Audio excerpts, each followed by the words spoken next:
What's going on, guys? Welcome to the channel. Devin Haney and Ryan Garcia. Will the rematch happen? Ryan Garcia responding to he's responding to Turki Alalshikh, in which, originally Devin Haney said he wants to come back, right? Then we got Turki Alalshikh responding saying we are waiting for you, and Ryan Garcia coming out of nowhere, throwing himself in the mix, saying we can set that up in Riyadh if you would like. I would do all your asking, including drug testing every day. So please, if you can make it happen. Will we be getting the rematch sooner than we think? Will it happen in Riyadh? Will Turki Alalshikh promote this fight? Will he want this fight? I am curious to see where he lies on this. Is it a moral thing in regards to what he knows? It's going to be a big fight. The rematch is going to be huge with the talk of Osterine, the talk of you know how many questions there are going to be? Will Ryan Garcia make weight? What weight is it going to be at? Is it going to be at 140 or 147? Is he going to be clean? Obviously, that's going to be the biggest thing. Everything is going to be scrutinized. It's going to be a much bigger fight.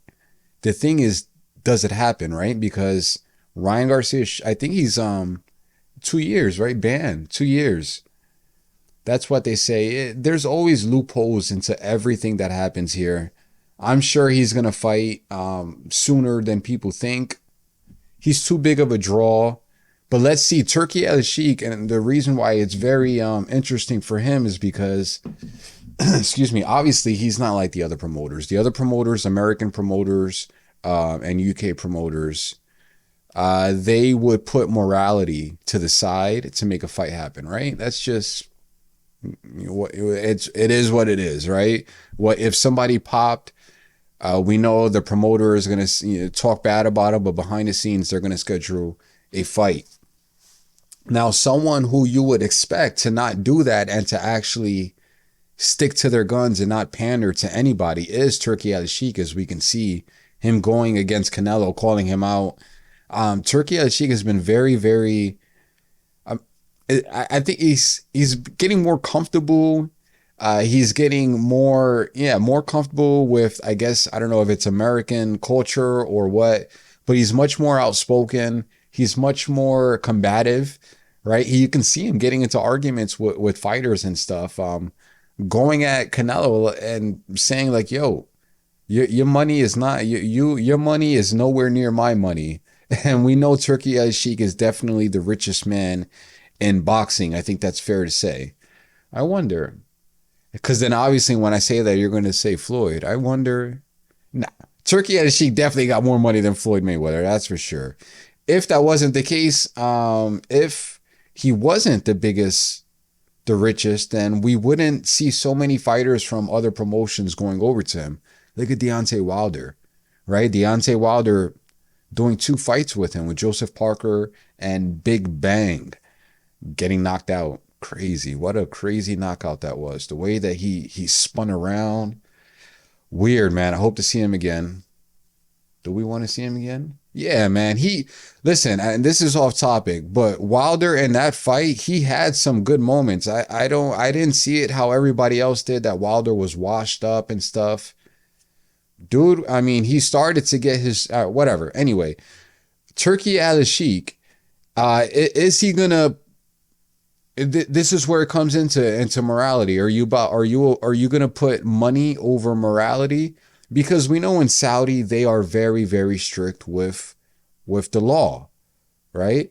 I would assume failing a drug test in Saudi would be have much stricter punishments than it would be here in like New York, right? In New York, the athletic commission basically gave him a slap on the wrist.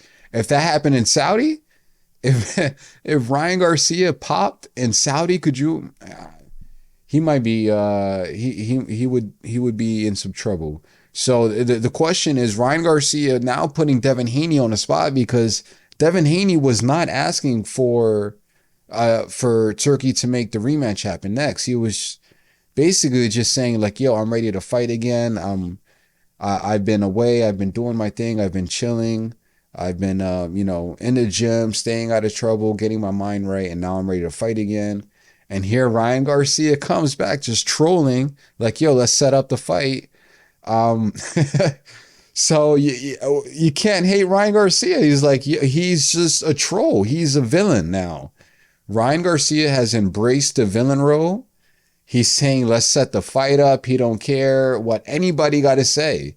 A lot of people after popping like that, they would get off Twitter, they'd go on vacation, and you wouldn't hear from them. Ryan Garcia, he's had mental breakdowns. He's crashed out how many times? Ryan Garcia's crashed out and he don't care.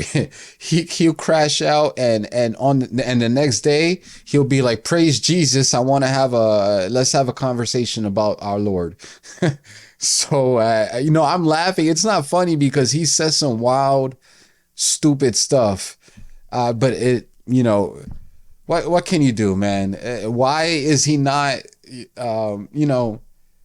I can't say boxing is allowing it because he hasn't fought again, but he's gonna fight again.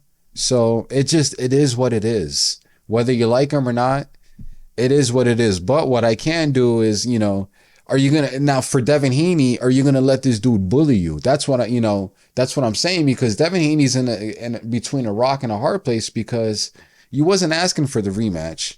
I'm sure you're a little traumatized from the fight, understandably so, even if you don't want to admit it. Anybody would after getting a beating, like, even though Devin Haney got up every single time like a man and continued to fight.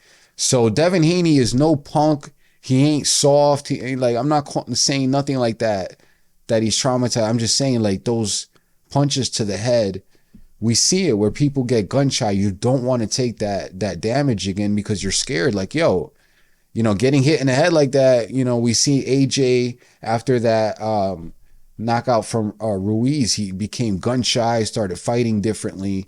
Let's see how Devin Haney changes his game plan in the next fight. But now we got to see how he's gonna respond to Ryan Garcia, because you're the champ. Devin Haney's the champion. He's in a very weird position where he's done everything right. He's played his cards right. Devin Haney has done no wrong whatsoever. So he is not a villain, yet fans look at him like he's the villain, like he's the bad guy. And to me, that it's stupid. Ryan Garcia is clearly the villain, clearly the bad guy. But what do? As fans, even though we look at him as the villain, people are going to pay to see him fight. Right now, let's see if Turki Alalshikh puts this fight on. The main thing is to see, will Turki Alalshikh put business over morality? All right. Has he been hanging around with Eddie Hearn and Oscar and Bob Arum too much? Right. These guys who, businessmen, it's business. Whatever you want to say about the morality and, first, it's not to make light of it. Popping, cheating is not, when these guys are fighting, that's to be taken very serious. It's not to make light of it. I'm talking about from the promoter point of view, as a businessman, no matter what you want to say, this is the truth. If someone popped and there's a potential for a big fight, you're going to try to make that fight happen. That's just the truth. Look at Conor Ben. Look at Canelo. Look at Tyson Fury. Look at everybody, like everybody that's popped. If they're a big star, they're going to fight. It's just how the world works. Money over everything. Let's see if Turki Alalshikh follows that same plan. That's all I got for y'all. Catch you on the next one. Peace.